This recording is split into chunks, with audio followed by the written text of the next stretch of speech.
So, ఎన్నో సినిమాల్లో act చేసి మన ముందు చాలా పవర్‌ఫుల్‌గా 'పృథ్వీరాజ్' గారు మనకి ఎన్నో సందర్భాల్లో కనిపించారు.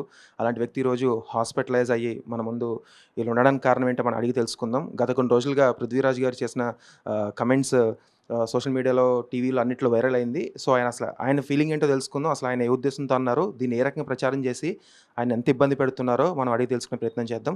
సార్ నమస్కారం సార్. సార్ మిమ్మల్ని ఇలా చూస్తుంటే చాలా బాధ అనిపిస్తుంది సార్. సారీ దానికి. ఏంటి సార్ అసలు మీరు హాస్పిటల్ రావడానికి కారణం ఏంటి? మీరు ఈ సిట్యుయేషన్‌లో ఎందుకున్నారు? ఇప్పుడు మొన్న ఫంక్షన్ జరిగిందండి లైలాది. దాంట్లో మాట్లాడినప్పుడు నేను మేకల సత్య అనే క్యారెక్టర్ ఉన్నది. మొత్తం మేకలన్నీ ఉంటాయి కూడా. అయిపోయాక ఓ 10 మేకలో, 11 మేకలో మా అసిస్టెంట్‌ని అడిగా ఎన్నున్నాయిరా అంటే 10, 11 ఉన్నాయండి అన్నాడు. అదేదో డైలాగ్ కామెడీగా ఉంటదని మనం అక్కడ మాట్లాడాం.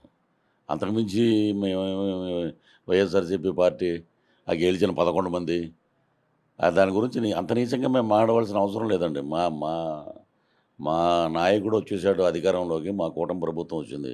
ఈళ్ళ గురించి మేము మాట్లాడవలసిన అవసరం ఏంది మాకు? ప్రతీదీ రాజకీయం చేసి, ఒక మనిషిని ఇది చేయటం. ఏదైనా ఉంటే డైరెక్ట్‌గా నా మీద పడి ఏడవండి గానీ, ఒకప్పుడు అలా ఏడ్చారు. అధపాతాళానికి పోయారు. ఇంకా మీకు సిగ్గు, లజ్జ అటువంటివి లేవు. మానమర్యాదలు లేవు మీకు. మీరేం చేశారు? నేను ఒకటే మనస్ఫూర్తిగా చెప్తున్నాను నేను. నువ్వు ఎన్నైనా తిట్టు, ఏమైనా చెయ్యి. కానీ తల్లిని తెల్లారుజామున 3కి నా ఫోన్ నెంబర్లన్నీ ఉన్నాయి. ఏంటి సెకండ్‌కి ఒక ఫోను, సెకండ్‌కి ఒక ఫోను. ప్రతి ఒక్క నా కొడుకుని సైబర్ క్రైమ్‌లో నేను ఇరికించకపోతే అప్పుడు అడగండి. వాట్ ఈజ్ 30 ఇయర్స్ పృథ్వీరాజ్ అని. అప్పుడు తెలుస్తది. మోతెక్కిస్తాను నేను. మీ మీ ఒరేయ్ అసలు మీరు నిజంగా మనుషులకు పుట్టారా? దొబ్బులకు పుట్టారా మీరు?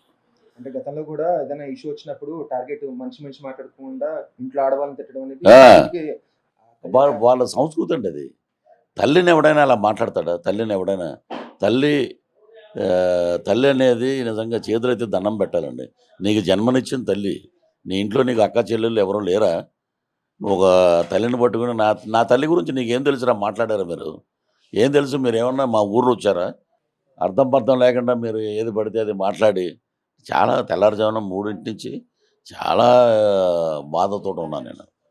ఇలాంటివి నేను ప్రజాక్షేత్రంలో పోరాడినోడు గదిలో కూర్చొని ఇంటర్వ్యూలు చెప్పినోడిని కాదు నేను. వేల కొలది జనాల్లో నేను వచ్చి డైరెక్ట్‌గా నేను ఎదుర్కొన్నవాడిని. ప్రజా సమస్యల మీద పోరాడేవాడిని.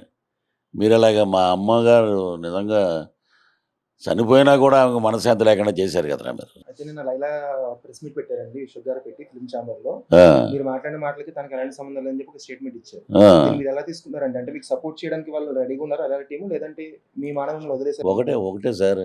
విశ్వక్సేన్ వాళ్ళ నాన్నగారు, వాళ్ళ అమ్మగారు మేమందరం ఫ్యామిలీ ఫ్రెండ్స్. అలాగే గారపాటి ప్రసాద్ గారు ప్రొడ్యూసర్ గారు. ఆయనే బాగా తెలుసు. ఆయన బాగా మాట్లాడాడు. వాళ్ళ ఫాదర్ మాట్లాడారు. హీరో మాట్లాడారు. మా దారిన మేము వదిలేసాం. ఏం మాట్లాడారా లేదా అంటే దాంట్లో ఏం తప్పు లేదే. మేమేం బూతులు తిట్టలేదు. ఇంకోటి తిట్టలేదు మేము. ఆయన ఏదో చిరంజీవి గారిని రిసీవ్ చేసుకుంటానికి వెళ్ళినప్పుడు జరిగిందని అన్నారు. అది వాస్తవం అది. మేము మాట్లాడి దిగిపోయాం. చిరంజీవి గారు వస్తున్నారని దిగిపోయాం మేము.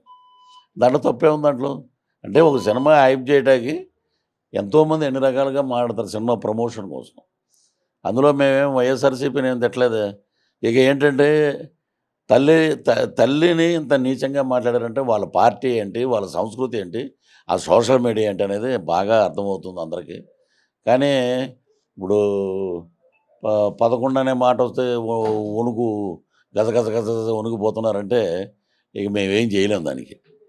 నిజంగా నా తల్లిని బతికున్నప్పుడు ఎవడైనా తిట్టుంటే నరికేసేవాడిని కానీ ఆమె చనిపోయిందిరా. ఎక్కడైనా ఆవిడ ఆత్మ శాంతి కూడా లేకుండా చేశారు కదరా దరిద్రం నా కొడకల్లారా. మిమ్మల్ని లంచా కొడుకులే అని పిలవాలిరా మిమ్మల్ని. మరి సినిమాగా చూడండిరా మీరు. ఈ విషయాన్ని నేను సైబర్ క్రైమ్ దగ్గరికి తీసుకెళ్తున్నానండి. ఎవడైతే నా కొడుకులు మొత్తం 400 ఫోన్స్ కడప అంటాడు ఒకడేమో, ఇంకోటి డిప్యూటీ సీఎం పవన్ కళ్యాణ్ గారి ఆఫీస్ నుంచి అంటాడు ఒకడు అహ్మద్ అని. వాడి నెంబర్ కూడా రికార్డ్ చేసి పెట్టాను నేను. ఇంకొకడు ఏంటంటే ఎక్కడో యూఎస్ నుంచి జగన్మోహన్ రెడ్డి బ్రదర్ అంటాడు. అవ్వచ్చు ఎన్ని దేనికండి? అంటే మీకు తల్లులు లేరా? మీరేమైనా రోడ్ సైడ్ పందులకు పుట్టారా? మరి ఈ ఇష్యూని మీరు పవన్ కళ్యాణ్ గారి దగ్గరికి తీసుకెళ్ళిన సందర్భం ఉందా అండి? మీరు తీసుకెళ్ళే ఆలోచన చేస్తున్నారా ఆయనతో మాట్లాడే? ఇది ఏమంటే ఒక జన సైనికుడు చాలండి. మా అధ్యక్షుడు ఉండగా మా మా సైనికులు మేమే ఎదుర్కొంటాం.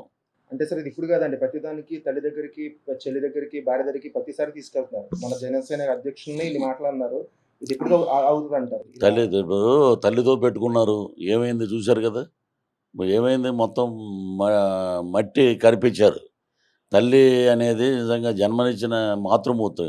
ఆ మాతృమూర్తి విలువ కూడా మీకు తెలియనప్పుడు ఇలాంటి ఎదవలు స్క్రోలింగ్లు చేసుకున్నా, లేకపోతే ఏది పడితే అది మాట్లాడినా అసలు మీకేంటి మీకు నొప్పి? మీకు ఎంత జరిగినా మీకు బుద్ధి రాలా? ఏంటంటే ఏదన్నా మామూలుగా జనరల్గా ఒక సినిమా బాగుండటం కోసం మేము ఆ సినిమాని బిజినెస్గా ముందుకు తీసుకెళ్ళాలి, మాకు ఒక అవకాశం ఇచ్చారు, మాకు భోజనం పెట్టాడు 4 రోజులు, ఆ ప్రొడ్యూసర్ బాగుండాలని కోరుకునే మనస్తత్వంలో ఫస్ట్ నేను ఎప్పుడూ ఉంటాను. ఎప్పుడు సినిమా గురించే మాట్లాడతా. నేను వచ్చి మాట్లాడడం, మేకల సత్యనారాయణ క్యారెక్టరు, వందల వందల మేకల మధ్యలో ఉన్నాం. ఆఖరిలో లేచినప్పుడు 10 ఉన్నాయి ఏంటంటే, 11 ఉన్నాయి అన్నాడు మావోడే, మా అసిస్టెంట్.